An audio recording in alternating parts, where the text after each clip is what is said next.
everybody, Mike Jeffers, Chicago Jazz Magazine, chicagojazz.com, and welcome to another Around Town with Chicago Jazz. And today we have the pianist Kevin Fort. He's got a new recording out called Perspectives, and he's got a release show coming up October 6th at Epiphany Center for the Arts. So Kevin, congratulations on the new recording. Thank you.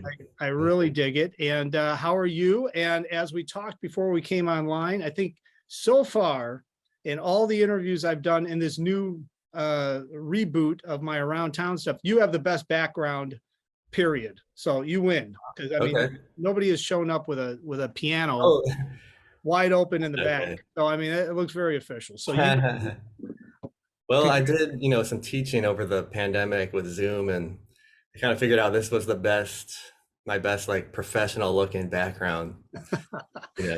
I mean, and I want to talk a little bit about the teaching, because you're also on staff, on faculty over at Northwestern University. But before we even get to that, let's talk about this new recording, Perspectives. It's got John Diedemeyer and it's got Joe Palacastro on it, and you. And I think most people watching this know I'm a drummer, and I love swinging jazz trios. And especially this kind of a recording where you've got a mixture of some standards, you got a mixture of some original tunes. And, the three of you have been playing together probably for years now. So, I mean, you can really hear the interaction in the tunes. So let's just talk straight off the bat, Perspectives. What's the meaning of Perspectives? And when did you start coming up with the concept to put this recording together? Okay, so, well, let's talk about, putting it together. And this actually may go back to my teaching at Northwestern. I'm one of the ensemble directors. And during the pandemic, I was doing a lot of writing for my small group ensemble there. And so a lot of these originals came out of that. There were tunes that I wrote or writing, just sitting and writing. My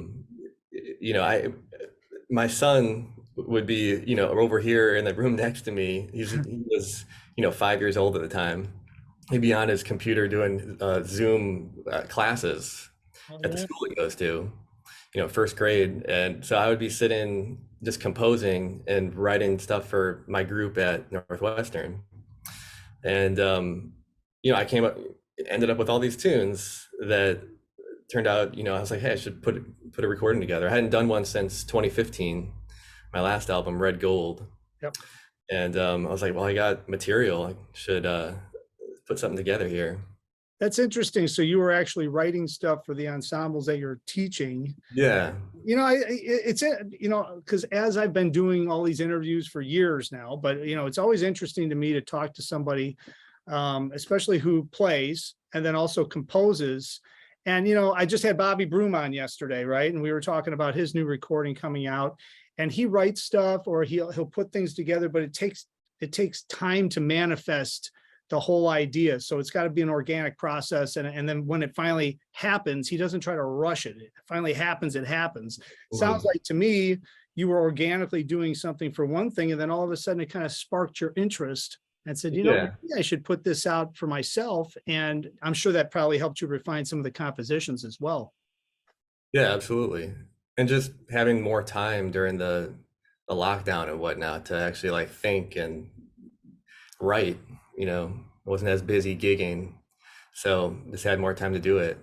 And it was time to put out a new album anyway, so. Well, that's one of the things that I've heard, and I'm sure you have playing around and stuff like that now, but, because of the pandemic, everybody was forced to stop and kind of reevaluate what was happening. And it gave them time to think about it because, to your point, if you're teaching and you're playing gigs, you're going from one thing to another, to another, to another, to another. It's like, I'm sure you thought about putting a recording together at some point, but it's like, I'll do that the next month. I'll do that, because it always gets pushed down the road. So there's so much good music coming out. I guess that's one of the good things about the pandemic. I don't know if there's many other ones, but it forced a lot of the artists, a lot of the musicians to actually get creative and get inside themselves and actually push themselves to create more because I couldn't do anything else. Right. Sure. Yeah, exactly. Yeah. I mean, it was a blessing in disguise in a way, just having more time to be creative and put thoughts on paper, so. So let's talk a little bit about the tunes that are on here, because you've got some standards, you got a couple of my favorites, I Should Care and then Stairway to the Stars. I really dig those. And I love the way you guys did it. But, you've got a mixture of different tunes on there. It's not, when somebody puts on standards, you always see, okay, Gershwin, Cole Porter. I mean, you've got Bernstein, you've got different tunes, different composers on there. What was the process? Are these just tunes you like playing outside of your original stuff? These are just tunes that I love. They're tunes that I have been playing for years. My trio gigs or playing solo or whatnot, and this kind of goes with the title of the album, Perspective. So this is my perspective on how these tunes should be played, and then even most of the originals are contrafacts on chord changes of tunes that I love. Mm. Um, so like Mental Enigma is a contrafact on Lament, the J.J. Johnson tune. Yeah. I should actually probably explain what a contrafact is, just for our listeners. It's Yeah. a new melody written over an existing harmony. So like taking the harmony from another, another composer's song and then writing a new melody over it. So Hollywood Beach is written over the chord structure of Avalon. Ah, okay. Bee's Waltz is written over Along Came Betty. So, when I was coming up with the title of the album, I was thinking, well, this would work because it's like my perspective on these chord structures or just the tunes that I love. I love that. Yeah, that makes a lot of sense. And, for those of you that are watching this and are like, oh, okay, well, that's an interesting idea. I mean, that was bebop, right? I mean, they used to use the same chord changes, and they would write different melodies over the same chord changes, and you'd have all these different tunes, but it would always add something completely different to those standard chord changes that work so well going together. And I love the fact that you're taking some of these tunes, and these are some of my favorite tunes too. Along Came Betty. I mean, my God. Yeah. To be able to write something over that, it just changes the whole feel of the entire chord structure and creates a brand new composition on top of like classic chord structure. So Right. that's very cool that you came up with that. And then also playing with the guys that are in the trio, killing musicians, Joe Pellicastro and John Deidemeyer. Talk a little bit about them, because I mean, you can hear the three of you playing together, but it's so important to have like-minded people, especially when it's just a piano trio playing, or whatever trio playing, but especially piano jazz, playing piano trio stuff, because that's it. I mean, it's the three of you guys, and you all have to be on the same page. So talk a little bit about that. Right. So these three guys, I mean, we've played together for probably like 15 years. I've known these guys, just playing gigs around town. And it's actually rare that the three of us end up on a gig together. It's usually like me and Joe and someone else, or me and John and a different bass player and a horn player or something. But the few times that we did get to play together in years past, it's felt really good. It's just like, you just know when you play with a certain trio, the way that it feels, that this is going to work and it's going to be cool. They're both phenomenal musicians. I mean, Joe, he's got his own trio. He's, he's one of the busiest bass players in town. And just the language that he uses when he solos matches what I do. We're both kind of bebop. We're both using the bebop language primarily when we improvise. And we listen to the same records and whatnot. So we gel really well. And then John Deidemeyer, once again, phenomenal musician, just very sensitive, a great accompanist. Like he doesn't overpower the band. He always knows the right thing to do. He's just super musical, Yeah. He plays with all kinds of different musicians around town, in the straight ahead scene, the more modern avant-garde scene. He's kind of like, he's doing it all. Yeah, if you look at his discography, it's pretty impressive, just the amount of people he's recorded with and played with.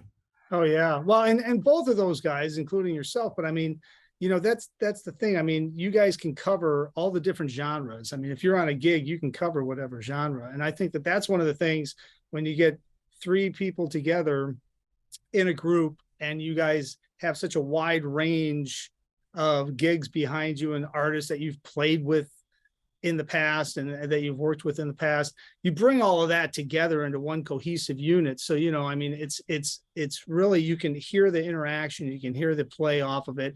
I love the sound of this. It was recorded at Transient. So, the sound of the recording is dynamite. I mean, I love piano trios, but the other thing I do love the most about piano trios is you hear the recording and then you go see them live and then you feel the energy and you hear what they've done to the recording. So outside of going to kevinfort.com to pick up the new recording, you want to check out the group October 6th at Epiphany Center for the Arts. And I know there's tickets available at Epiphany CHI, epiphanyshy.com. It's 201 South Ashland Avenue, Epiphany Center for the Arts. Shows at 7:30. And it's in the sanctuary, which I know I've been at Epiphany for 32 months, helping set it up and get it going. And when we first got that sanctuary open with the baby grand piano in there, it's one of the most acoustically sound rooms, I think, in the entire country, especially for this kind of jazz. So if you go on Thursday, which I would highly recommend, October 6th, you're going to hear something not only on stage, but you're also going to hear something very special in the room. So this is a great spot to have your release event. So talk a little bit about, what people can expect. Are you guys going to play the recording down on October 6th or, kind of mix in? I mean, obviously playing the recording down is going to be a lot of music right there. And, you guys might get inspired to do some other stuff too. Yeah, absolutely. We're going to probably primarily be playing stuff off the recording. And then we're going to be mixing in some other stuff. I have some new originals that we're going to do. Some other standards, so it'll be a mix. It won't just be the album, but it'll be, a mix of things. Well, and I can tell everybody just, I know some of you haven't been to Epiphany yet. A lot of you probably have thought about going, but I will tell you this, that parking is super easy. They now have valet parking, but there's also street parking on Ashland, because that's always a concern that I used to hear when I was there all the time. But then they'd get there and it was like, oh, this is super easy. And then they also have a golden hour, which they start at 5 o'clock down in the cafe bar where they have live music. So you can go and get free live music. Check that out. Buy a ticket to go see Kevin upstairs and also experience the 8 art galleries and the large hall, Epiphany Hall. You'll be able to check all these different things out when you're there. So it's kind of like an evening. So you want to go early, but to be able to cap it off with Kevin's group upstairs in the sanctuary, that's something. Now, I know you have a link to the ticket thing too, kevinfort.com. Also pick up the recording there. And of course, epiphanyshy.com, epiphanyshy.com. And before we wrap this whole thing up, we glossed over the teaching thing at the beginning, but you're also on faculty at Northwestern, which is incredible. Right, yeah. I mean, that what a gig, and what a great music program is, let alone a great jazz studies program there. So how long have you been there? So I have been there, this is the start of my 4th year. I think I started fall of 2019. Okay. So, and I was hired by the director at that time, Victor Goins, who many people probably know as playing with Lincoln Center Orchestra, Wynton Marsalis. He brought me on to direct one of the small ensembles, the jazz combos that we have at the school. And so yeah, it brought me on, and right away the pandemic started. So it was, a scramble to figure out new job, new circumstances, teaching online and whatnot, and trying to run a group. But yeah, it's been a lot of fun. We have a new director of jazz studies, Derek Gardner, just took over. So okay. So yeah, it's well. You have an incredible faculty there too, outside of just you. I think Jeremy Kahn's on faculty over there. I mean, the list goes on and on and on of the who's who, not only from Chicago but also from national artists as well that come through there a lot. And you're still running the ensemble over there.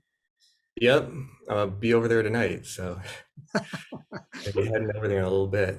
Oh, outstanding. Well, good. And I mean, that's something too that I've talked to a lot of musicians, and the one thing that when you go to a jazz studies program, and I know you graduated from DePaul, so you know all about this because the jazz studies program at DePaul's incredible. When you graduate from a jazz studies program, or you're in a jazz studies program with people that are actually playing and seriously doing music as a career, and then teaching as well. But I mean, primarily when you first started, you were playing gigs. So you know the background, and you know what musicians have to go through to get to a certain point, and what they have to know to a certain point to create, to get their place, to get their music up to a certain standard to turn it into a career. It means so much when you go to a facility and the whole faculty is like that. And now you're in it and you're learning from these people. I mean, that's the beauty of going to jazz studies. I mean, DePaul University, when you were at DePaul, I mean, Dana Hall was probably there, right? Was Bob Lark still there at that It's point? Bob Lark. When I was there, yeah, this was before Dana Hall. This was the Bob Lark era of Okay. yeah. So and I studied with Larry Novak, who's my Oh yeah, man. teacher, who is a legend around here in Chicago. Yeah, yeah. We had him on the cover of Chicago Jazz Magazine years ago, and I knew him for a long time. Just an incredible player, incredible, and to be Yeah, able to learn from him had to be something special, So, yeah, it was cool. well, all right. So the new recording perspectives, it's on kevinfort.com. It's on Jeru Jazz Records, and you can get all that information at kevinfort.com. And of course, you will have copies available October 6th at Epiphany Center for the Arts, 7:30 show. Get your tickets at epiphanychi.com or kevinfort.com. And there's also a live stream available that night as well, I believe. So if you are somewhere out in the country, be sure you can tune in and you can actually check that out, because it's a 4-camera shoot from the sanctuary. So it'll feel like you're there as much as it can feel like you're there, unless you're actually there. I'll let all of you think about what I just said. So, Kevin, thanks for jumping on with me today, man. It was great Thank you seeing so much. you virtually, and hopefully I will see you in person very soon. And hey, guys, thanks for watching. As usual, all the information about Chicago Jazz is on chicagojazz.com, and stay tuned. We're going to have a lot more around towns coming up. And until next time, hopefully I will see you somewhere out on the scene.